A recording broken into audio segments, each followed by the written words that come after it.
Hey everyone, welcome back to my YouTube channel. My name is Shifali and today's video it's going to be for all the chemistry enthusiasts. Yes, आज की video हम ये जो topic है S block elements से जो important questions हैं मैं वो कवर कर रही हूँ।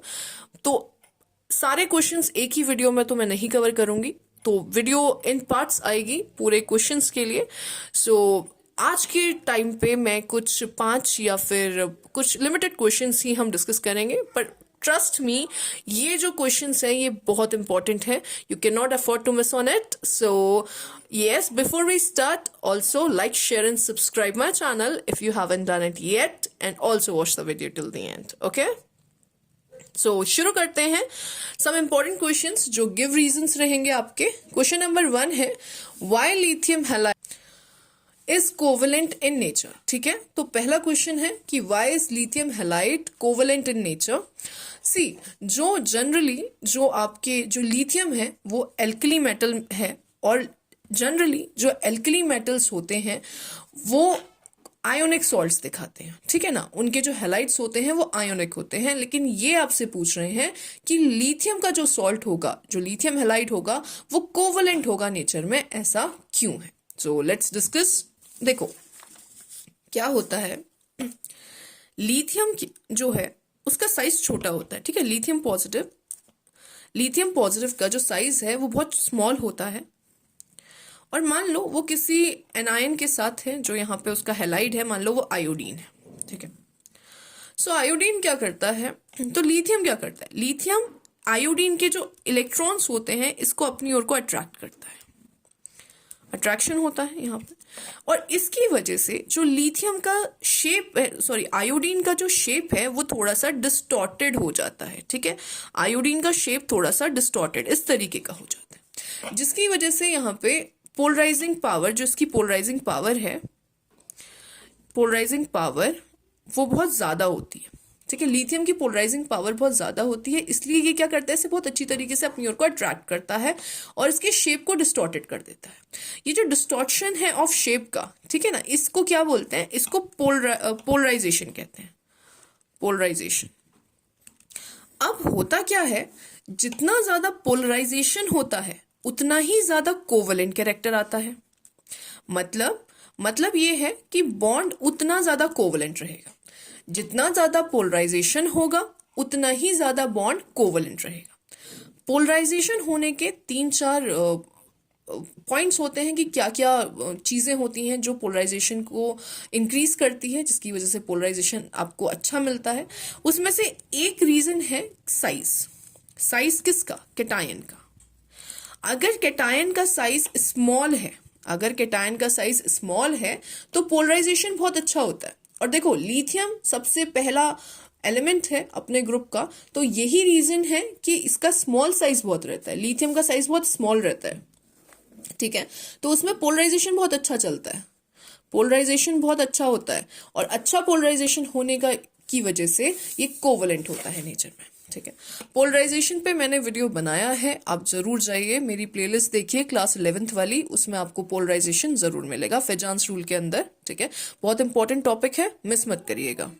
क्वेश्चन नंबर 2 है why is that on being heated in excess air potassium, rubidium, cesium forms superoxide in preference to oxides and peroxides। ठीक है, तो ये पूछ रहे हैं क्वेश्चन नंबर 2 में कि ऐसा क्यों होता है कि जब हम हीट करते हैं पोटेशियम को, रुबीडियम को, सीजियम को, देखो एल्कली मेटल्स हैं, ये भी ग्रुप 1 है। ठीक है, ये फॉर्म करते हैं super oxides instead of forming oxides या परऑक्साइड्स।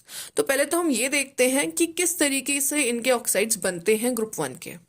सी जो ग्रुप 1 है, ग्रुप वन मतलब एल्कली मेटल्स। ठीक है, उसमें कौन कौन आता है, लिथियम आता है, सोडियम आता है, then potassium, then rubidium, then caesium. ठीक है, फ्रेंसियम भी आता है, पर फ्रेंसियम हम लेते नहीं हैं क्योंकि वो एक रेडियो एक्टिव एलिमेंट है। ठीक है, सो ये हमारे ग्रुप 1 के एलिमेंट्स हैं। तो ये देखो जो लिथियम होता है ना, ये सिंपल ऑक्साइड बनाता है। सिंपल ऑक्साइड का मतलब Li2O फॉर्म में। ठीक है, O2 negative, that's what lithium forms. ठीक है, O2 नेगेटिव के साथ ये क्या बनाता है, Li2O बनाता है। सोडियम क्या बनाता है, सोडियम परऑक्साइड बनाता है। peroxide that is Na2O2, ठीक है, Na2O2, यहाँ पे जो ऑक्साइड रहता है वो O2 नेगेटिव, ये वाला, ठीक है।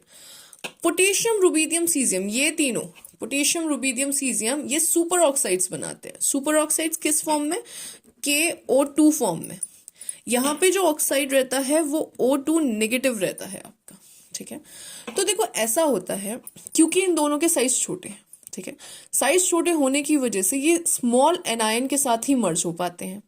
लेकिन क्योंकि रुबीडियम, पोटेशियम, सीजियम, इनके साइज लार्ज है एज कंपेयर टू दीज, यही रीजन है कि ये आपका सुपर ऑक्साइड बना के ये जो ये वाला ऑक्सीजन है जिसका साइज बड़ा रहता है उसके साथ मर्ज कर जाता है, ऐसा एनायन जिसका साइज बड़ा रहता है, ठीक है।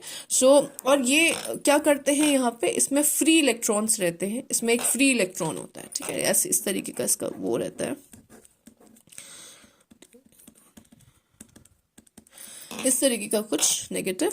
सो एक फ्री इलेक्ट्रॉन रहने की वजह से भी ऐसा होता है कि यहाँ पे क्या होता है, कलर दिखाते हैं, ठीक है, they show colour, super oxides आपको कलर दिखाते हैं। Okay, so this was the second question.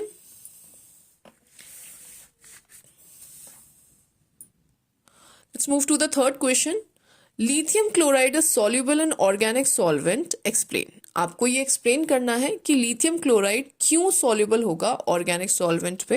देखो लिथियम क्लोराइड के अलावा अगर लिथियम का कोई भी और हैलाइड आता है, जैसे लिथियम आयोडाइड डाल दें इज सॉल्युबल, तो उसके लिए भी सेम ही आंसर रहेगा, ठीक है। आप कॉन्सेप्ट समझो कि ऐसा क्यों होता है। तो देखो क्या होता है, एज वी ऑलरेडी डिस्कस्ड, कि लिथियम क्या बनाता है, लिथियम जब भी हैलाइड के साथ बनाएगा या लिथियम के जो सॉल्ट्स होंगे वो हमेशा कोवलेंट होंगे। अभी फर्स्ट क्वेश्चन हमने ऑलरेडी डिस्कस करा है पोलराइजेशन वाला। सो लिथियम क्लोराइड हमेशा आपको कोवलेंट कैरेक्टर दिखाएगा। सो यहाँ पे कोवलेंट कैरेक्टर होने की वजह से अब ये बोल रहा है कि ये लिथियम क्लोराइड ऑर्गेनिक सॉल्वेंट में क्यों सॉल्युबल है, ऑर्गेनिक सॉल्वेंट में क्यों सॉल्युबल है। तो हम कहते हैं क्योंकि लिथियम क्लोराइड कोवलेंट है, और कोवलेंट जो होते हैं, कोवलेंट जो बॉन्ड्स होते हैं या कोवलेंट कैरेक्टर जो होता है, जिनका भी कोवलेंट कैरेक्टर होता है, वो नॉन पोलर होते हैं, ठीक है, वो नॉन पोलर होते हैं। और ऑर्गेनिक सॉल्वेंट्स जो हैं, ऑर्गेनिक सॉल्वेंट्स जो हैं वो भी नॉन पोलर होते हैं, ठीक है। कोवलेंट कैरेक्टर भी नॉन पोलर होते हैं, ऑर्गेनिक सॉल्वेंट्स भी नॉन पोलर होते हैं। और हमें पता है by the rule of like dissolve like, ठीक है ना, लाइक डिसॉल्व लाइक का रूल जो होता है, लाइक डिसॉल्व लाइक के रूल के हिसाब से जो नॉन पोलर है this is going to be dissolve in the non polar, और जो पोलर है that will be dissolve in the polar. So non polar compound में डिसॉल्व हो जाएंगे, ठीक है, क्योंकि ये दोनों नॉन पोलर हैं और ये लाइक डिसॉल्व लाइक का रूल है यहाँ पे। सो non polar compounds non polar में डिसॉल्व हो जाएंगे। यही रीजन है कि कोवलेंट कैरेक्टर जिसमें होता है, मतलब कोवलेंट कंपाउंड्स जो होते हैं वो ऑर्गेनिक सॉल्वेंट्स में डिसॉल्व हो जाते हैं। तो लिथियम क्लोराइड क्योंकि उस पे कोवलेंट कैरेक्टर है वो इजीली ऑर्गेनिक सॉल्वेंट में डिसॉल्व हो जाएगा। Next question number 4, this will be the last question for today.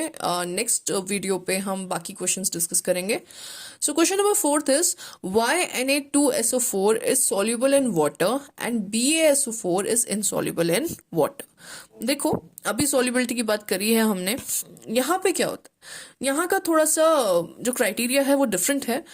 यहाँ पे हम क्या करेंगे, हमें पता है अगर किसी भी कंपाउंड की हाइड्रेशन एंथैल्पी, ठीक है, hydration enthalpy, energy enthalpy, whatever you want to call it, hydration enthalpy energy ज्यादा होती है देन लेटिस एंथैल्पी या एनर्जी, ठीक है, हाइड्रेशन एनर्जी ज्यादा होती है लेटिस एंथैल्पी से, वो कंपाउंड हमेशा डिसॉल्व हो जाते हैं, ठीक है, वो डिसॉल्व हो जाते हैं, ठीक है, जो भी सॉल्वेंट है उसमें डिसॉल्व हो जाते हैं।